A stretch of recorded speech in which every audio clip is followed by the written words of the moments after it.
कहानी की शुरुआत होती है 1926 में, हैरी पॉटर के जन्म से बरसों पहले। गेलर्ट ग्रिंडेलवाल्ड नामी एक डार्क विजर्ड यूरोप में तबाही मचाकर अचानक कहीं गायब हो गया। फिर हमारी मुलाकात हुई एक magizoologist wizard Newton Commander AKA Newt से। न्यूट अपनी मैजिकल क्रिएचर से भरी बैग लेकर हाल ही में न्यूयॉर्क आया था। इसी दौरान न्यूयॉर्क में एक और अननोन मैजिकल बीस्ट तबाही मचा रहा था। अमेरिका के विजर्ड्स मगलू या मगल्स को नो मैज के नाम से बुलाते थे। नो मैज यानी हम जैसे नॉन मैजिकल आम इंसान।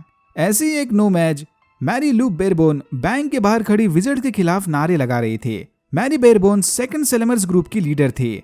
इनके ग्रुप का मेन मकसद था विजर्ड की डार्क सच्चाई को दुनिया के सामने लाना। इसी भाषण को सुनते वक्त न्यूट कमांडर की बैग से एक क्रिएचर निकलकर भाग गया। इस मैजिकल क्रिएचर या निफलर को चमकदार चीजें बहुत पसंद थी। निफलर की तलाश में न्यूट बैंक के अंदर घुस गया, जहां उसकी मुलाकात नो मैज जेकब कोवाल्स्की से हुई। जेकब बैंक से अपनी बेकरी के लिए लोन लेने आया था। इसी मुलाकात के दौरान न्यूट ने एक्सीडेंटली जेकब के सामने ओकामी क्रिएचर का अंडा गिरा दिया। ओकामी के अंडों की आउटर शेल प्योर सिल्वर से बने होते हैं। अनफॉर्चुनेटली बैंक ने जेकब का लोन एप्लीकेशन रिजेक्ट कर दिया। तभी जेकब ने देखा कि उस सिल्वर एग के अंदर से बच्चा निकलने वाला था। अंडे के फूटने से ठीक पहले न्यूट ने निफलर को पकड़ लिया और जेकब को टेलीपोर्ट करके बाहर ले आया। ओकामी बेबी के अंडे से बाहर आते ही न्यूट जेकब की मेमोरी मिटाने वाला था, बट जेकब न्यूट को सूटकेस से मारकर भाग गया। इससे पहले कि न्यूट जेकब को ढूंढे, उसे magical Congress of United states AKA मकूसा के ऑफिसर टीना गोल्डस्टीन ने पकड़ लिया। न्यूट के ऊपर इलीगल मैजिकल क्रिएचर्स की स्मगलिंग और खुलेआम मैजिक करने के चार्जेस लगे थे। टीना का हाल ही में डिमोशन हुआ था, तो वो न्यूट को मकूसा के हवाले करके अपने बॉस पर्सिवल ग्रेव्स को खुश करना चाहते थे, ताकि ग्रेव्स उसे फिर से प्रमोट कर सके। लकीली जेकब के साथ हुई हाथापाई के दौरान इनके सूटकेस बदल गए थे। न्यूट का मैजिकल क्रिएचर से भरा सूटकेस जेकब के पास चला आया और जेकब का बेकरी प्रोडक्ट्स वाला सूटकेस न्यूट के पास आ गया। कोई पुख्ता सबूत ना होने की वजह से न्यूट मकूसा की कैद से छूट गया। न्यूट और टीना ने किसी तरह जेकब को ढूंढ लिया, बट इन्हें यहाँ आने में थोड़ी देर हो गई। न्यूट की बैग से कुछ मैजिकल क्रिएचर्स निकलकर बाहर भाग गए और एक क्रिएचर ने जेकब को काट लिया। जेकब की जांच करने टीना उसे लेकर घर चली आई। टीना की हाफ ब्लड विजर्ड बहन क्वीनी को देखते ही जेकब उसके प्यार में पड़ गया। देख के लग रहा था कि क्वीनी को भी जेकब से लव एट फर्स्ट साइट हो गया। क्वीनी के पास लोगों के फीलिंग्स पढ़ने वाली एबिलिटी थी। जेकब के रिक्वायर होते ही न्यूट उसे अपने सूटकेस की सैर कराने निकल पड़ा। न्यूट के मैजिकल सूटकेस के अंदर ढेर सारे क्रिएचर्स पल रहे थे। न्यूट अमेरिका भी इसीलिए आया था ताकि वो यहाँ के नेटिव क्रिएचर थंडरबर्ड को किसी तरह एरिजोना पहुंचा सके। तभी जेकब की नजर ऑब्सक्यूरस पर पड़ी। ऑब्सक्यूरस नन्हे विजर्ड में पाए जाने वाला पैरासाइट है। अगर कोई नन्हा विजर्ड अपने मैजिकल पावर्स को दबाने की कोशिश करता है, तब उसके अंदर ऑब्सक्यूरस पैरासाइट के पनपने का खतरा होता है। ऑब्सक्यूरस के शिकार विजर्ड्स ज्यादा दिन तक नहीं जी पाते। न्यूट ने जिस लड़की के अंदर से यह पैरासाइट निकाला था, वो भी बचपन में ही गुजर गई। ऑब्सक्यूरियल का इलाज करना काफी मुश्किल काम था। मैरी बेरबोन एक अनाथ आश्रम चलाती थी। ग्रेव्स को पूरा यकीन था कि इस अनाथ आश्रम का कोई बच्चा एक ऑब्सक्यूरियल विजर्ड है। ग्रेव्स ने विजर्ड को ढूंढने का काम मैरी के बेटे क्रीडेंस पर छोड़ दिया। बदले में ग्रेव्स ने क्रीडेंस को मैजिक ट्रेनिंग देकर विजर्ड बनाने का वादा किया था। मैरी क्रीडेंस के साथ बहुत ही बुरा सलूक करती थी। Childhood trauma. इसी ट्रॉमा से बाहर निकलने क्रीडेंस को विजर्ड बनना था।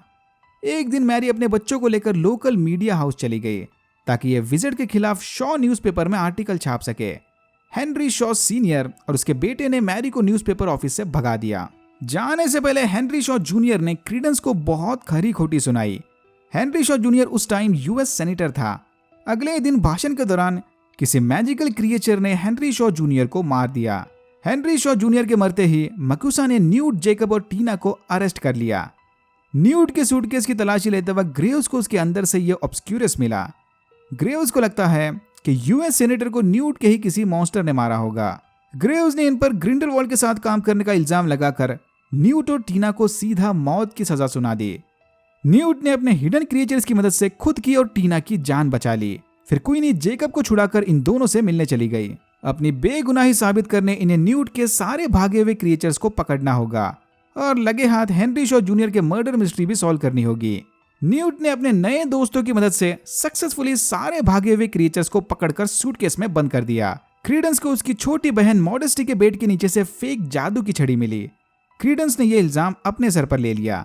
ये देखकर गुस्से में मैरी उसे पट्टे से कूटने वाली थी कि तभी मॉडेस्टी ने कबूल कर लिया कि वो जादू की छड़ी क्रीडेंस की नहीं बल्कि मॉडेस्टी की है।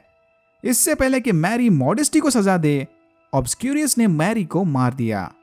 ग्रेव्स को लगा कि शायद मॉडेस्टी ही ऑब्सक्यूरियस है। ग्रेव्स ने क्रीडेंस को बताया कि उसे इस जैसे लूजर को जादू सिखाने में कोई इंटरेस्ट नहीं, वो तो बस ऑब्सक्यूरियस के होश तक पहुंचने क्रीडेंस का इस्तेमाल कर रहा था।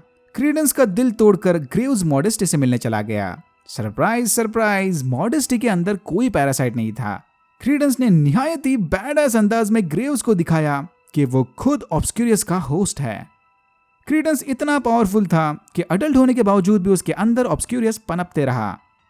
ग्रेव्स से धोखा मिलते ही क्रीडेंस के अंदर वाले ऑब्सक्यूरियस शैडो मॉन्स्टर ने खुलेआम शहर में तबाही मचानी शुरू कर दी। न्यूट और टीना ऑब्सक्यूरियस का पीछा करते हुए सबवे टनल में पहुंच गए, जहां उनका सामना ग्रेव्स से हुआ।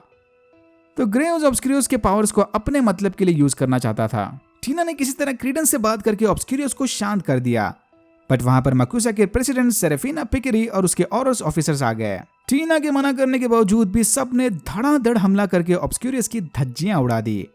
तो क्या ऑब्सक्यूरियस के साथ क्रीडेंस भी मर गया? ग्रेव्स ऑब्सक्यूरियस को आजाद करके दुनिया को विजिट का असली पावर दिखाना चाहता था। उसे मकूसा के वन साइडेड लॉ से नफरत थी, जो विजिट से ज्यादा नो मैच को ज्यादा भाव देते थे। इतना बोलकर ग्रेव्स ने मकूसा के विजिट पर हमला कर दिया, लेकिन न्यूट ने अपने फैंटास्टिक क्रिएचर्स की मदद से ग्रेव्स को जकड़ लिया। पहले इन्हें लगा कि ग्रेव्स शायद ग्रिंडलवाल्ड के लिए काम कर रहा था, बट न्यूट ने सबको दिखाया कि ग्रेव्स ही ग्रिंडलवाल्ड है, जो ग्रेव्स का भेस लिए मकूसा के अंदर ही छुपा था। सेरेफिना के विजिटर्स ग्रिंडलवाल्ड को पकड़कर जेल ले गए। तभी न्यूट ने देखा कि ऑब्सक्यूरियस का एक छोटा सा टुकड़ा सबवे से उड़कर बाहर चला गया, यानी क्रीडेंस जिंदा है। बट ये सब कुछ खुलेआम होने की वजह से विजिटर्स का सीक्रेट नो मैच के सामने आ गया था। न्यूट के पास इस प्रॉब्लम का परफेक्ट सोल्यूशन था। Thunderbird to the rescue. Newt ने मेमोरी मिटाने वाला पोशन थमाकर थंडरबर्ड को आसमान में भेज दिया। थंडरबर्ड ने अपने पावर से बारिश बरसाकर इस पोशन को सबके ऊपर गिराया। बारिश के कांटेक्ट में आने वाले नो मैच की विजिट से रिलेटेड सारी यादें मिट जाएगी, इंक्लूडिंग जेकब। बट भूलने से पहले जेकब को क्वीनी से जादू की पप्पी मिल गई। मकूसा विजिट्स ने फटाफट मैजिक से शहर में हुए तबाही को ठीक कर दिया। न्यूट भी टीना को इमोशनल गुड बाय बोलकर वापस इंग्लैंड चला गया। जाने से पहले न्यूट ने जेकब को सीक्रेटली सिल्वर एग्स शेल दिए, जिनकी मदद से जेकब ने उसकी बेकरी खोल ली। कुछ दिनों बाद क्वीनी जेकब से मिलने उसकी बेकरी चली गई। जेकब की ये स्माइल और उसके पेस्ट्रीज को देख के लग रहा था कि इसके सबकॉन्शियस में अब भी कुछ यादें जिंदा थी। और यहाँ होता है Fantastic Beasts and Where to Find Them खत्म। अगर आपकी वीडियो अच्छा लगा तो please like share and subscribe for more videos like this. मैंने ऐसे और भी वीडियोस बनाए जिनके लिंक्स आपको डिस्क्रिप्शन बॉक्स में मिल जाएंगे। Thank you very much for watching and I am hoping to see you in my next one.